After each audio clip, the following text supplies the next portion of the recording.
All right. In the last video, we talked about why there was a change in imperialism, and we talked about the connection between industrialization and imperialism. In this video, talk about India. India is going to be one of the first main places the British are going to look. Let's talk about what happens. We talked about the Mughals before, the Mughal dynasty, one of the gunpowder empires, right? But we also talked already about how they were in decline, uh, bad leadership, religious tensions inside of India already by the Mughals, who were a Muslim minority uh, after Aurangzeb and stuff started to treat the Hindu majority very poorly. Well, the British show up and they say, hey, we're not Hindus, we're not Muslims, we're from the other side of the world, and we can help you. We see that you're having some financial problems. We see that you're having a lot of internal problems. Don't worry, we'll help. We'll just work as advisors. And so the British show up, and other Europeans are going to show up as well too. I'm just paraphrasing here, cutting out and getting to the most important parts. But the British show up.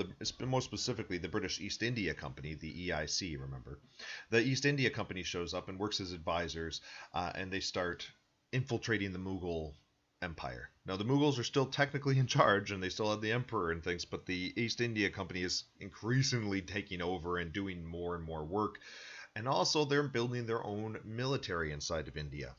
The British East India Company starts hiring people called sepoys. Now, sepoys were Indian men, and they were Hindus, Muslims, Sikhs. It didn't matter. It wasn't a religious thing. They didn't care. They said, hey, you want a job? You can come work for the East India Company, be basically our personal bodyguard, our personal army, and it starts to swell in ranks here. And they will become the armed forces essentially of the British East India Company. Remember, these companies, the joint stock companies, they had every power that a country does. They could build armies, build navies, declare war. Once again, go watch the Pirates of the Caribbean movie. The second and the third, the East India Company are the bad guys. This is the idea. This is why. This is the sort of stuff they can do. And obviously, you can see why this might be a dangerous, bad idea. But eventually, the East India Company will come to conquer and overthrow the Mughals, and they will conquer all of India, or pretty much most of India, by the mid 19th century. They used the divisions that were existing in India because of the failings of the Mughals, their financial problems, and the British or the Indian people saw the British as kind of an opportunity. Now, when I say they conquered India, I do want to say that they conquered India, what is today Pakistan, Bangladesh, Burma, some of parts of Afghanistan. We'll talk more about Afghanistan later. Really, this entire area. It was actually bigger than current day, modern day India. They conquer basically that entire region of the world during this time period. India will become a huge center of investment in raw material extraction for the British, especially because of cotton. We'll talk about that in a bit. Colonial society in India. So, India, we already talked about the social hierarchies that existed there, largely left intact. But the idea now is that, okay, you can have your social, cultural boundaries. You have Brahmin class all the way down to untouchables. They're not going to try to upset any of that. The East India Company is only involved or only really interested in money and extracting wealth out of India. So they're not going to change any of that stuff. They're just going to put themselves at top. So the EIC will be the people making the most decisions. Now, there were often still, like, warrior class people who were very highly regarded in Indian society, often very wealthy. There were Brahmin class people who were highly regarded. They didn't change any of that. And actually, a lot of the merchants, the British East India Company merchants, enjoyed going to India and being around the nobility of another land. It made them feel like they had a higher status. Because you got to remember, in British culture and European culture, if you weren't of a noble family, if you weren't the son of a lord or something, you weren't really ever going to get to that status, and you would be looked down upon. But now you're in India, and because of your wealth and your white skin at this time period, racial time period, because you're this foreigner who's in charge of the country, basically, you got to rub elbows with the high brass of India, and so it gave them a higher status that they didn't receive at home. Many elements of Indian culture will mix in with European culture. For example, some of you were probably wearing pajamas. That word originally came from India or from Iran, but moved into India. And the word pajamas basically will infiltrate in. We use that to this day. Curry, of course, is a huge impact. Many people say curry is the national dish of England. Indian food in general is going to explode during this time period. Also, many Europeans start becoming interested in religions from India, Hinduism and Buddhism. Some early explorers, there was a guy who explored in the Amazon rainforest. He was a British Army officer, but he converted to Buddhism. That's a, God, what was his name? Oh, I can't remember right now. He was lost in the Amazon, never found his body. But anyways, there's lots of examples of that sort of stuff where people start becoming much more interested in the culture of East Asia. However, many of the East India Company officials were very corrupt and abused people to make a quick buck. So while you see some positive things happening, you also are going to see a lot of abuses, and unfortunately, that's kind of the next thing we have to talk about. Um, what did England want? They weren't just there for curry and new words and clothing and nice cultural interactions. Unfortunately, the higher class people in India probably benefited in many ways from having the British there. Um, but unfortunately, lower class people are going to suffer. Some of the worst famines in history, and I mean, this is not too long ago. This is a time where we had cameras. We could take pictures of the people. Some of the worst famines in history are going to happen during this time period. And these are man made famines. In the 19th and early 20th centuries, we see many famines around the world. Unfortunately, another famine in the early 20th century, right around World War II, is going to hit India as well too. These are all man-made. They could have been prevented, but they were famines, starvation of humans because of bad policies and because of greed. So what did England want? Well, agriculture. The big thing is they wanted out of India is things that they couldn't grow in England. So cotton. Cotton is, they could get it from the United States of America as well too, but it was easier just to conquer and take an area of the world. Still to this day, that can grow cotton. Still to this day, India and largely Pakistan make something like 80% of the world's cotton products or raw cotton. They have a massive cotton industry out there. So what the British did is they said, hey, we want cotton. That's going to be one of the first ones. Remember, textiles, first real industry to be industrialized. We need more cotton to make clothing. Well, let's start cutting down the jungles. Let's start plowing through the jungles of India, cut down all the trees, and then grow, plantations, essentially cotton plantations. Huge impact on the British have a huge impact on the Indian environment. Jungles, remember, we get our word for jungle from India. Destroyed, it's going to lead to a lot of problems. Sometimes I've had students in the past who had family in India or visited India, and they said, when they think of India, they think hot and dusty and dry. They don't think of jungles like the Jungle Book, because remember, the Jungle Book is supposed to be set in India. Well, parts of India still to this day have jungles, no doubt. However, a large part of the jungles, the historical jungles of India, were destroyed during this time period, just like the rainforests in Brazil are today. Jungles and rainforests aren't economically useful for the most part, as terrible as that is, and as a result, they wanted to plow it down and grow farmland. Now, they're going to start growing cotton, dyes like indigo, which can be used then to dye the cotton, and then another crops will be coming out of India as well too. Tea, still the highest quality tea came from China, but Indian tea will become more common. And then opium, and we'll talk more about opium later on, because unfortunately some of the highest quality and most potent opium in the world is going to be grown during the British Empire, British areas of India. And that's going to have a huge impact on China, and also European culture and American culture. It's pretty devastating, and we're still kind of dealing with opium to this day. So the British tear down all these jungles, tear down all these rainforests. They basically start growing all this cotton. How does this lead to famine? People don't eat cotton. People don't eat dyes. People shouldn't eat opium, probably shouldn't eat tea either. It's not very nutritional. When the British conquer India, they're looking for cash crops. They're looking for things that they can sell and make profit. You don't make a lot of profit off of food crops. And also, it had been hard to grow food in India and have it shipped back to Europe at this time period. Cotton's self-stable. So they force the Indian people to only grow cotton and dyes and things like that. The people grow these things because they have no choice. They have no choice. They don't own the land anymore. The British are doing it, and they're doing it to turn a dollar. And so the British are forcing the Indian people into starvation. The people literally starved to death because there was no food in India, because they had all this great farmland, more farmland than ever before, but they weren't allowed to grow food on it. A terrible tragedy. Similar also, by the way, just throw this out there, the Irish potato famine. Ireland exported food to England during the famine years. That was another man-made famine. The thing is the Irish people weren't allowed to use all of the farmlands in Ireland to grow crops that they could eat. They had to use those farmlands to leave them as grassland for British cattle, because the British owned Ireland at that time period. There's a lot of man-made famines in history, unfortunately. 19th and early 20th century, people valued money and profit over human life. All right, so The Sepoy Revolt. Well, you probably get the idea from the title that the Sepoys are going to fight off, but try to. This is an early nationalist movement.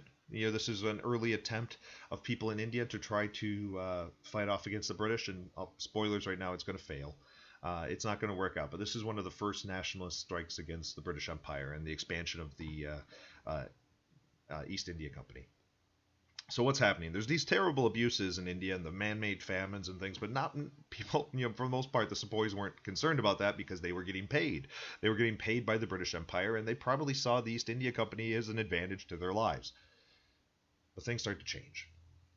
Now, old days muskets. You've probably seen muskets or learned about them American Revolution style, right? You had to take, you had a bag of gun bullets, essentially with metal balls that you would use as bullets, and you'd have a horn of gunpowder, and you'd have to have wadding, and you would assemble the bullet in your rifle to fire it and ram it all down. Well, in the 19th century, this is largely before rifling and largely before metal bullets had come out, but they had better technology. These bullets over here were a paper cartridge that was greased, usually with animal fats to make it smoother, but also more water resistant.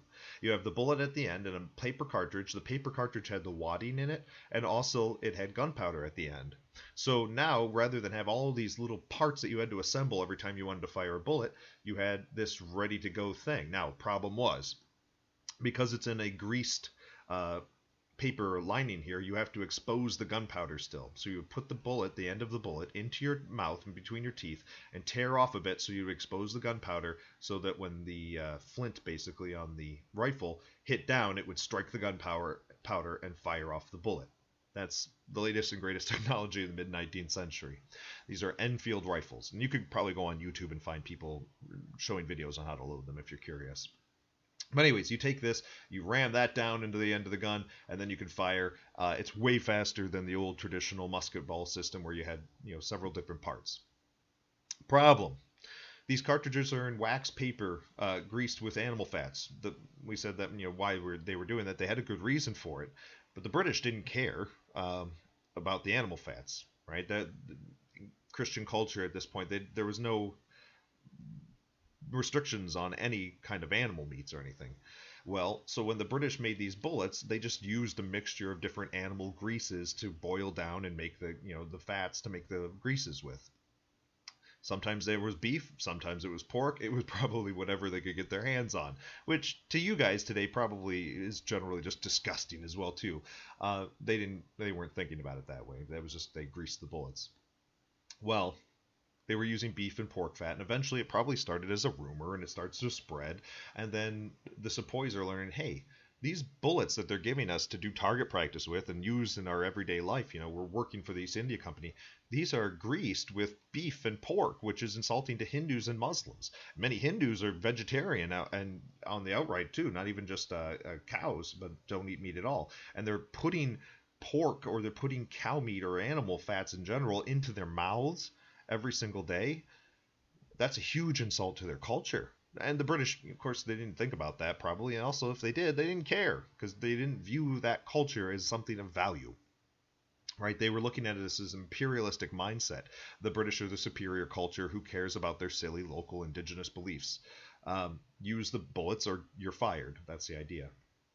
Well, the Sepoys get outraged. This is a huge insult to their culture, a huge insult to the Indian people, both Hindus and Muslims. So the Sepoys, as a whole, are going to have a giant revolution.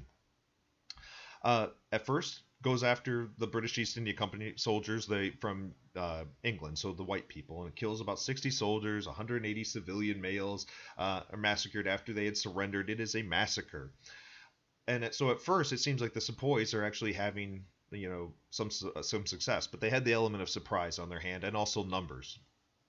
However, within about 2 weeks, things start to ramp up. They start killing women and children, and it largely starts moving into like a kill all the white people sort of movement, as they're getting revenge essentially for the British Empire taking over their lands and doing these things to these people.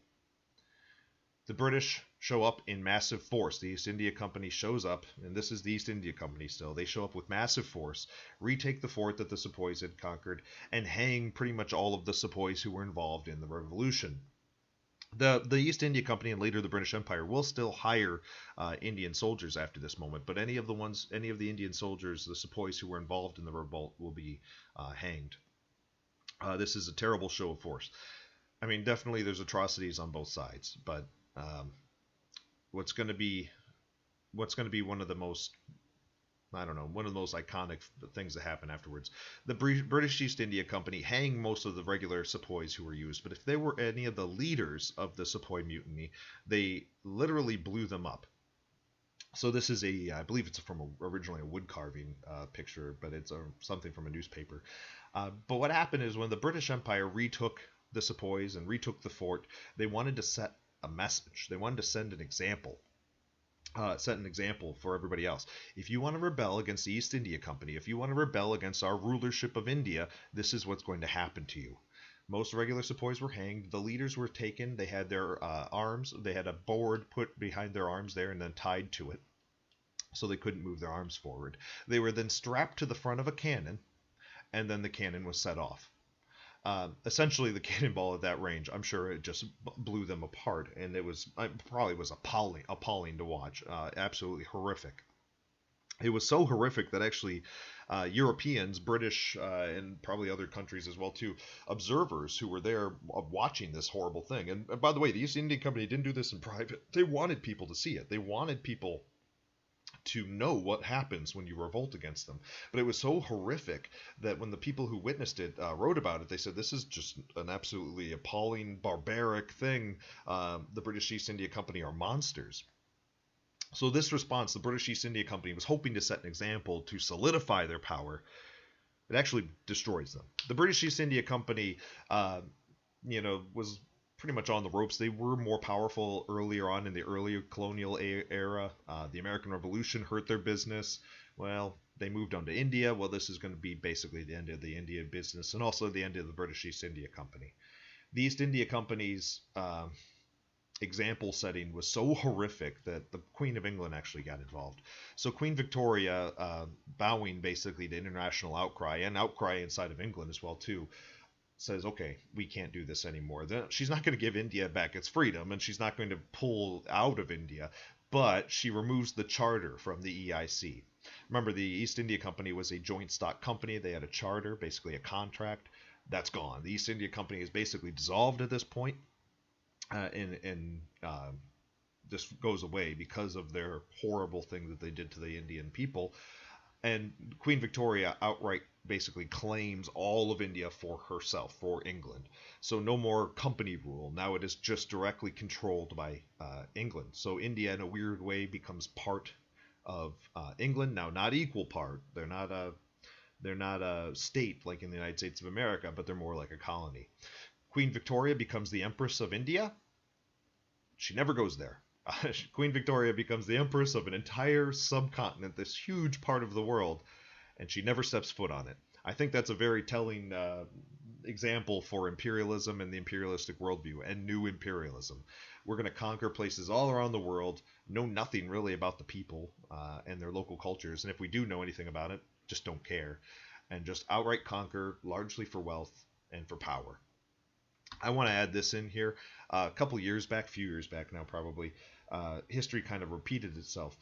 Kim Jong-un, who is the dictator of North Korea, apparently he had, I believe it was a family member, I want to say it was one of his uncles, strapped to the front of an anti-aircraft gun and had him blown up. So we like to, say that history doesn't repeat itself, but it really does. Like this is something that just recently happened. The first thing my mind went to was the Sepoy Mutiny, the Sepoy Rebellion.